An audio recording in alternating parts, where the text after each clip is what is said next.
નમસ્કાર વિદ્યાર્થી મિત્રો, મારી યુટ્યુબ ચેનલ સંજય પટેલમાં આપ સૌનું હાર્દિક સ્વાગત છે. મિત્રો, આજના વિડીયોની અંદર આપણે ધોરણ 10 વિષય છે સંસ્કૃત, જેનો પાઠ 14 જેનું નામ છે ક ઇદમ દુષ્કરમ કુર્યાત. આ પાઠના સ્વાધ્યાયના પ્રશ્નો અને તેના જવાબો વિશે શીખવાના છીએ. વિદ્યાર્થી મિત્રો, જો તમે મારી ચેનલમાં નવા હોય તો મારી ચેનલને જરૂરથી સબસ્ક્રાઇબ કરો. વિડીયો સારો લાગે તો લાઈક કરો, શેર કરો અને બેલ નોટિફિકેશન ઓન કરો, જેથી મારા આગળના નવા વિડીયો પણ આપને મળતા રહે. તેમજ વિદ્યાર્થી મિત્રો, આ પાઠની પીડીએફ જોવા માટે પ્લે સ્ટોરમાં જઈ અમારી એપ્લિકેશન વિશ્વગુરુ સંજય પટેલ ડાઉનલોડ કરી તમારા મોબાઈલમાં ઇન્સ્ટોલ કરો, જેમાં આપને ધોરણ 10 તમામ વિષયના સ્વાધ્યાય સોલ્યુશનની પીડીએફ જ જોવા મળશે. તો આશા રાખું છું અમારી એપ્લિકેશન આપને ગમશે, જરૂરથી ડાઉનલોડ કરજો. તો ચાલો મિત્રો, હવે શરૂ કરીએ પાઠ 14મો. પ્રશ્ન 1. અધોલિખિતેભ્ય વિકલ્પેભ્ય સમુચિતમ ઉત્તરમ ચિનુત. પેલું, ચંદનદાસેન આમાત્ય રાક્ષસ્ય ગૃહજનઃ કુત્ર નિર્વાહિત. તો જવાબ આવશે ક, સ્વગૃહે. બીજું, નંદાય કિમ રોચતે સ્મ. તો જવાબ આવશે ક, અર્થઃ. ત્રીજું, તૃણાનામ સહ વિરોધ કીદૃશઃ. તો જવાબ આવશે ખ, અગ્નિના. ચોથું, ચંદનદાસ સ્વગતમ વદતિ અહમ તુ. તો જવાબ આવશે ઘ, જાત દોષ. પાંચમું, ભીતા પૂર્વ રાજપુરુષ પૌરાણામ ગૃહેશુ ગૃહજનમ નિક્ષિપ્ય દેશાંતરમ.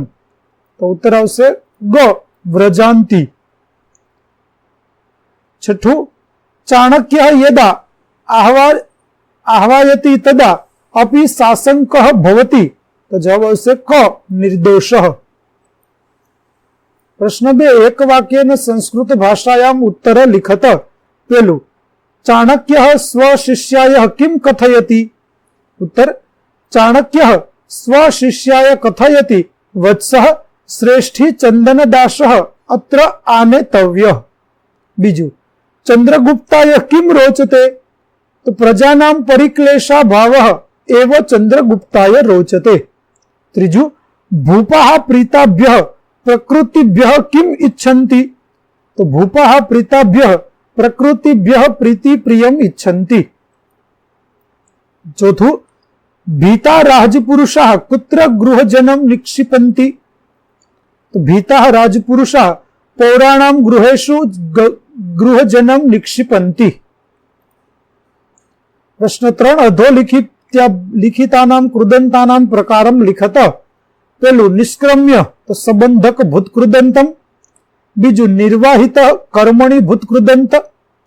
ત્રીજું, શંકનીય વિદ્યાર્થ કૃદંત. ઇષ્ટ કર્મણિ ભૂતકૃદંત. પાંચમું, પ્રષ્ટવ્યમ વિદ્યાર્થ કૃદંત. નિક્ષિપ્ય સંબંધક ભૂતકૃદંત. પ્રશ્ન 4. સમાસ પ્રકારમ લિખત. જાત દોષ તો જાત દોષ યસ્ય સહ બહુરીહ સમાસ. બીજું, વૃદ્ધા લાભા તો વૃદ્ધે લાભા ષષ્ઠી તત્પુરુષ સમાસ. નંદરાજ્યમ તો નંદસ્ય રાજ્યમ ષષ્ઠી તત્પુરુષ સમાસ. પરકલત્રમ પરસ્ય કલત્રમ ષષ્ઠી તત્પુરુષ સમાસ. દેશાંતરમ તો અન્ય દેશ કર્મધારય સમાસ. બીજું, વચનાનુસારમ ધાતુ રૂપે રિક્ત સ્થાનમ પૂરયત. ઈચ્છામિ દ્વિવચન થશે ઈચ્છાવહ. ત્રીજું બહુવચન થશે ઈચ્છામહ. બીજું, વ્રજતિ દ્વિવચન વ્રજતઃ, બહુવચન વ્રજંતિ. પરિક્રામતિ દ્વિવચન પરિક્રામતઃ, બહુવચન પરિક્રામંતિ. ચોથું, પરાજેષ્યતિ દ્વિવચન પરાજેત્યઃ, બહુવચન પરાજેષ્યંતિ.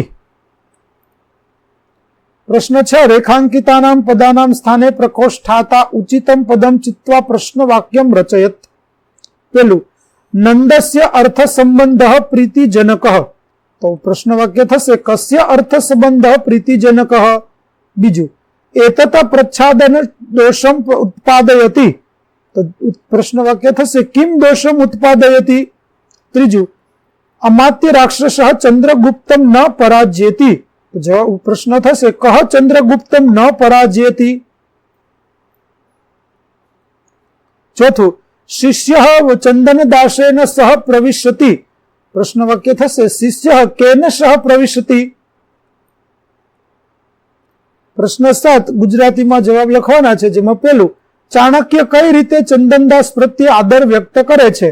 તો ચાણક્ય શેઠ ચંદનદાસનું સ્વાગત કરતા કહે છે, શેઠજી આ આસન છે ત્યાં બેસો. પછી ચાણક્ય ચંદનદાસને આ પ્રશ્નો પૂછે છે, વેપાર ધંધા બરાબર ચાલે છે ને?